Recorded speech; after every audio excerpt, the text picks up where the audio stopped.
Hello friends, I am doctor Pankaj.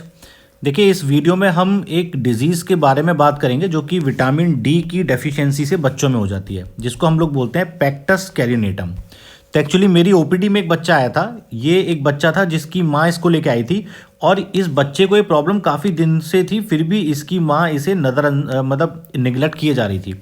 अब देखिए उसमें होता क्या, इस बच्चे की प्रॉब्लम थी कि इसकी जो छाती है, जो चेस्ट है, यहाँ पे इसको एक उभार महसूस होता था। इसको लगता था कि ये मतलब चीज़ आगे की तरफ निकल रही है, उसकी छाती आगे की तरफ निकल रही है और ऐसा यहाँ पे लग भी रहा है इस एरिया में। अगर आप इसको साइड से देखेंगे तो यहाँ पे इसकी छाती जो है ना, जैसे नॉर्मल लोगों की छाती थोड़ी अंदर होती है, इसकी बाहर की तरफ निकल रही थी। तो इसी डिजीज़ को हम बोलते हैं पैक्टस कैरिनेटम। तो भाई ये होती क्यों है? ये अक्सर चिल्ड्रंस में होती है और ये होती है विटामिन डी की डेफिशिएंसी से। अब क्या होता है, जो पुअर लोग होते हैं उनका खान पान अच्छा नहीं होता और सन एक्सपोजर भी उतना नहीं होता है हमारा। तो विटामिन डी की डेफिशिएंसी जो होती है वो चिल्ड्रंस में काफ़ी कॉमन है। इवन जो वेल टू डू फैमिली के लोग होते हैं, जो अमीर खानदान के बच्चे होते हैं, उनमें भी ये काफ़ी कॉमन है। तो ये विटामिन डी की डेफिशिएंसी क्या करती है, इसमें जो चेस्ट है वो बाहर की तरफ निकल आती है, जिसे बोलते हैं पैक्टस कैरिनेटम, या उसको एक और नाम से जाना जाता है मेडिकल साइंस में, पिजन चेस्ट। तो जो पिजन जो होता है, जो कबूतर की जो चेस्ट होती है, वो इसी तरीके की होती है, इसलिए इसे ऐसा बोला जाता है। अब पैक्टस कैरिनेटम क्या है भाई? कुछ लोग बोलते हैं कि भाई ये जो प्रॉब्लम है, जो बच्चों की जो पिजन शेप की जो चेस्ट हो जाती है या पैक्टस कैरिनेटम हो जाती है, तो वो एक लाइफ थ्रेटनिंग कंडीशन है या नहीं है। तो देखिए, ये कोई लाइफ थ्रेटनिंग कंडीशन नहीं है। इससे ऐसा नहीं कि आपकी जान को तुरंत कोई बहुत हानि होने वाली है, ठीक है, ऐसा बिल्कुल नहीं होता है। बट हाँ, ये है कि जिसको भी हो जाएगी तो उसको दिक्कत तो होगी, क्योंकि ये नॉर्मल से अलग है, तो उन्हें अलग तो लगेगा ही कि भाई हमारे शरीर में क्या हो गया। तो इसमें जो चेस्ट है वो बैरल शेप हो जाती है, जिस इंसान की जो चेस्ट है वो बैरल शेप हो जाएगी। अच्छा, इसमें कुछ और सिम्टम भी आ सकते हैं, जैसे कि शॉर्टनेस ऑफ ब्रीथ, मतलब कि सांस लेने में दिक्कत होना, स्पेशली ड्यूरिंग एक्सरसाइज। जब बच्चा भाग रहा है, खेल रहा है, कूद रहा है, तब वो बोल सकता है कि मुझे सांस लेने में दिक्कत होती है।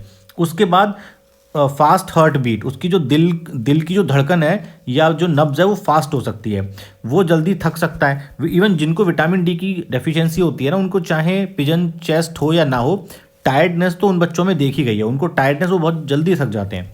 फिर चेस्ट में पेन हो सकता है, किसी किसी बच्चे को अस्थमा हो सकता है, किसी किसी को रेस्पिरेटरी इन्फेक्शन भी हो सकते हैं, मतलब कि श्वास नली के जो इन्फेक्शन होते हैं। अब मेन चीज़ है कि इसका ट्रीटमेंट क्या है। देखिए, इसका ट्रीटमेंट बहुत आसान है। अगर विटामिन डी डेफिशिएंसी, देखिए जो आपकी जो पैक्टस कैरिनेटम होती है ना, उसके और भी बहुत सारे कॉज होते हैं, बट विटामिन डी डेफिशिएंसी सबसे कॉमन कॉज है।